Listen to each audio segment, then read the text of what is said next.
Central, catch NBC's new summer hit, Dog Eat Dog. Watch Dog Eat Dog Monday nights at 9, 8 Central on NBC. You know, one thing we want to keep an eye on, BP, I was talking to Newt Moore, the crew chief on Kenny Schrader's car, and you know, the tires here, some of the tires they're using here are from last year. So some of the sets they're using are new and some are old, and they found tires yesterday, so that's one thing we should watch. A lot of these cars pitting early, they may not have liked what they had there on their car. There's Kenny. They said their car was really, really good. They went out to make one more run. They put 4 sticker tires on it, and the car was junk. That's not a good position to be in. Now, sticker tire being a brand new tire, fresh out of the Goodyear truck that still has the new sticker on it. Thank you, Alan. Well, I know. Someone's got to explain these things, took it for granted. That's right. Green flag.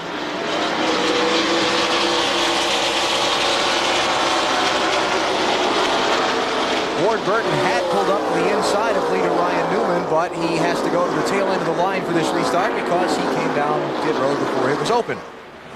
Second place here. Here comes Sterling Marlin. 40-car Sterling Marlin on the inside of Bill Elliott in 9. And this is really a bad time to be up in that upper lane right now because everybody is nose to tail. So Bill Elliott, he got lucky. He squeezed in there. Down in front of Tony Stewart in line. Right behind Stewart, Dale Earnhardt Jr., then Rusty Wallace, Dale Jarrett, Michael Waltrip, Todd Bodine, and Bobby Labonte. Those are your top 10 early. Well, Elliott's going to come right back on Sterling. Sterling slipped up the racetrack a little bit. Bill dove down underneath him. Now Sterling may lose a couple of positions. Oh, he's trying to come. He's trying.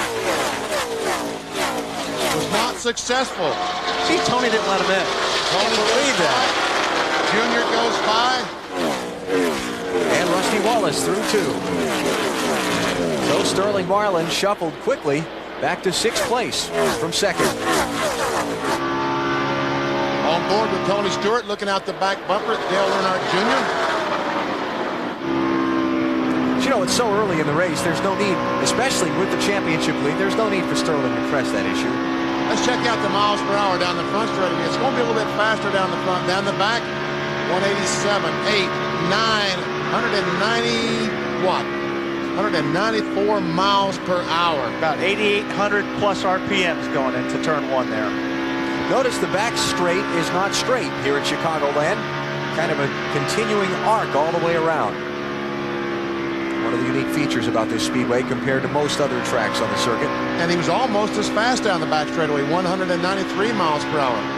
See, as you watch the RPMs, that's what has the engine builders just sweating today because of the RPM. They see so many RPMs down the front straightaway, but watch as it goes down. It only goes down to 7,400. That's the minimum, 74 to 9,000. So if you average that out, the thing's going to be turning about 8,500, 8,400 all day long for 400 miles, and that really concerns engine build. That's a lot of work on an engine.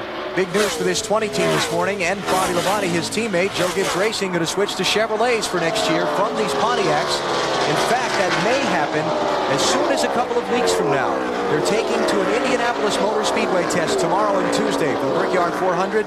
2 Chevrolets and 2 Pontiacs for each team. They're going to test them both and decide which one they want to run at Indy.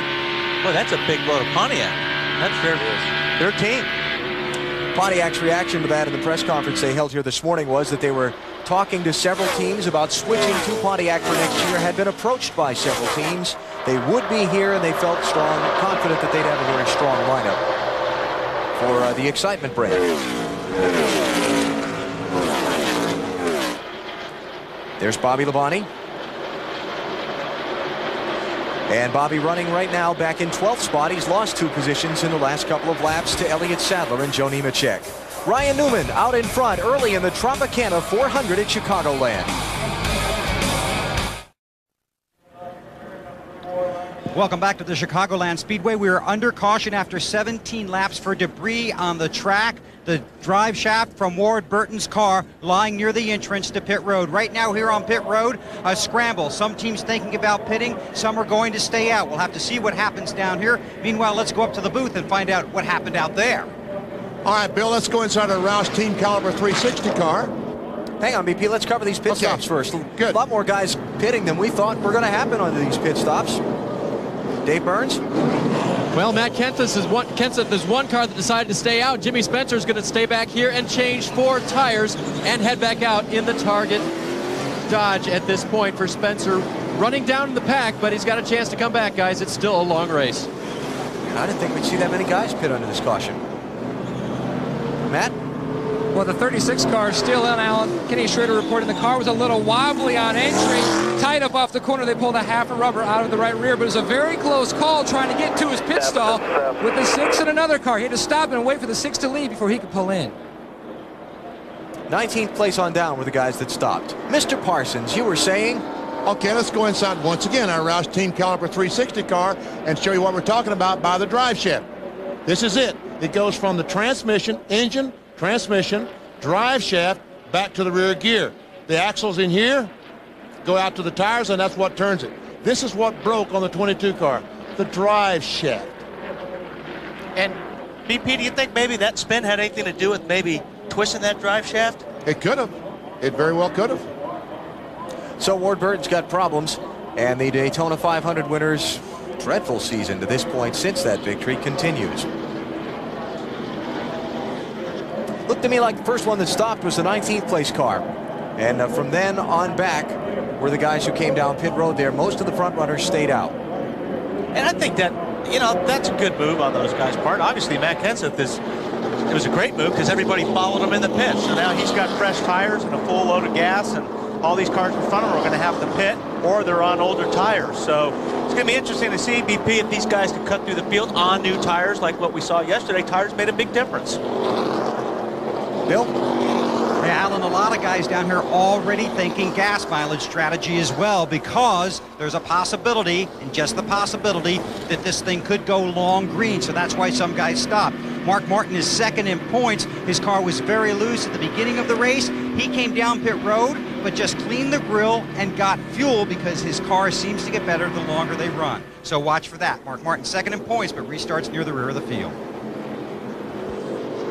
Check out our Wendy's race menu. Let you know what's coming up as our coverage of NASCAR continues on NBC and TNT. Next weekend, it's on to Loudon, New Hampshire for coverage of the New England 300. You'll see that on TNT, as well as the Busch Series race next Saturday night from St. Louis. Pocono, the giant 2.5-mile track in Pennsylvania, July 28th, and the Brickyard 400 and the road course in Watkins Glen.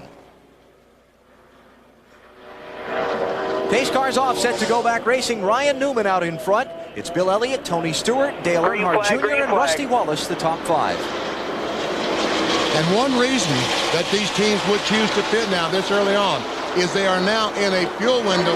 They can make it on 3 more stops. Some of these other guys in front are going to have to stop 4 times. They've only got to stop 3 times. That's a good reason. A very good reason. Dale Jarrett trying to get a spot on Rusty Wallace. Not able to do so. Rusty running 5th, DJ in 6th.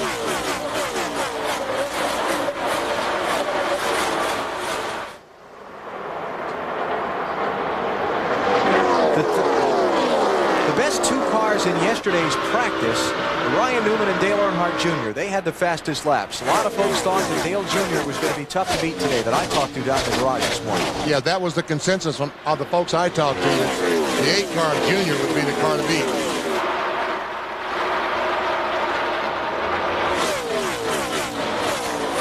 And so far, he's looking pretty good, hanging in 4th place. Dave Blaney looked like he was cutting underneath there to pass someone, maybe Kevin Harvick. He's already up to 22nd, starting from the rear. Wally, I think they've made Dave Blaney a little angry today. And probably himself, too. I know when you do that, I did that once in Las Vegas. I passed about 15 cars before turn 1. I just forgot you weren't supposed to. The green flag dropped. Now, if you've been playing the Tropicana Drink, Watch, and Win game, this is the 24th lap, and this is going to determine who wins. Where does Jeff Gordon place in the field at the completion of lap 24? He is in 16th place right now. People scrambling for bottle caps all over America right now. There's Jeff, just behind John Andretti. We'll avoid all the squeeze jokes there with the Tropicana promotion. All right, what's it going to be?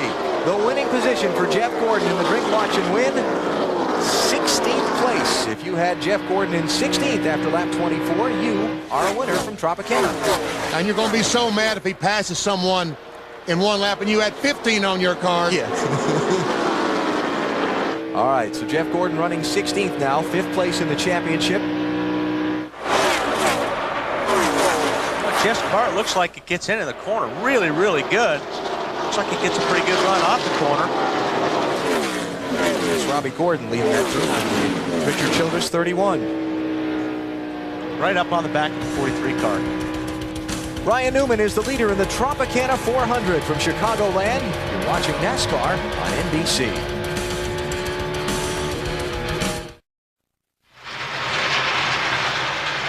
"30 laps are complete in the Tropicana 400 here at the Chicagoland Speedway. Up and down pit road, a number of different strategies starting to play out. Some guys pitting early, others electing to stay out. Some taking tires, some taking just fuel under an early caution. Ryan Newman continues to be the race leader. He was the pole sitter. Here is his radio traffic just a few moments ago. Matt, my only complaint is a little bit more than I want of y'all in entry to 3. But overall, it's really nice. I think that'll go away for sure once we'll get some more laps here. But arcing pretty good. Feels like it's going to get a little bit tighter and tighter as we go, which I expected. Other than that, I think we're pretty good. Ryan Newman, the race leader, chased by veteran Bill Elliott. Let's take you through the field, beginning with the race leader, Ryan Newman, and here's Marty. Well, Bill, that's a pretty rare thing when you hear a race car driver say there's too much yaw in the car. That's an engineer speaking. And Ryan Newman, of course, graduated from Purdue with an engineering degree. He started on the pole. He is still first, and that's been his only complaint today. The car just a little bit tight. They never got a long run in practice because they were behind Kurt Busch when he blew up. They only got about 15 laps. Matt Yoakum. Marty, Bill Elliott restarted in second and currently rides in the same position. He was going to do what the 12 car did on that last caution. If Ryan Newman pitted, the 9 car was going to come as well. He's a little bit on the tight side, but wanted to ride out this set of tires to see how they reacted with some laps on them. Marty. Dale Earnhardt Jr. pretty happy with the car, currently in third. He said it's tight, but the track is a little bit slicker than he thought it would. Track temperature right now about 133 degrees. In final practice, it was 111. Only one top 10 in the last 8 races for Dale Earnhardt Jr. Behind him on the racetrack is Tony Stewart. He is tight as well, and they are very happy with the car. Just a little bit tight. He started 6th. He has moved his way up through the field. Behind Tony Stewart is Dale Jarrett in the 5th position. DJ started 11th. No complaints. Todd Sparrett said DJ is very happy. The car was good Saturday morning, not so good in happy hour yesterday, so they went back to their Saturday morning setup for the race today. Sterling Marlin also on the racetrack in the 6th position. He is having more problems. He said it's tight. The car has no overall grip, and they're going to go down 1 pound on all the tires. Mark Martin is 77 points behind Sterling Marlin, the closest anyone has been to him since Martinsville in April. Joe Nemechek started 10th. He is currently running in the 7th position. The car is very good. Brian Patty is very happy with it. That is his crew chief. Matt Yoakum. Michael Waltrip started in 5th, but he's faded back to 8th. He says his car's a little bit on the loose side. Back before Pocono, they went to Kentucky to test. They tried to forget everything that they knew about racing, and they found a very weird setup, but a very fast setup. And it's paying off this weekend, Bill. Rusty Wallace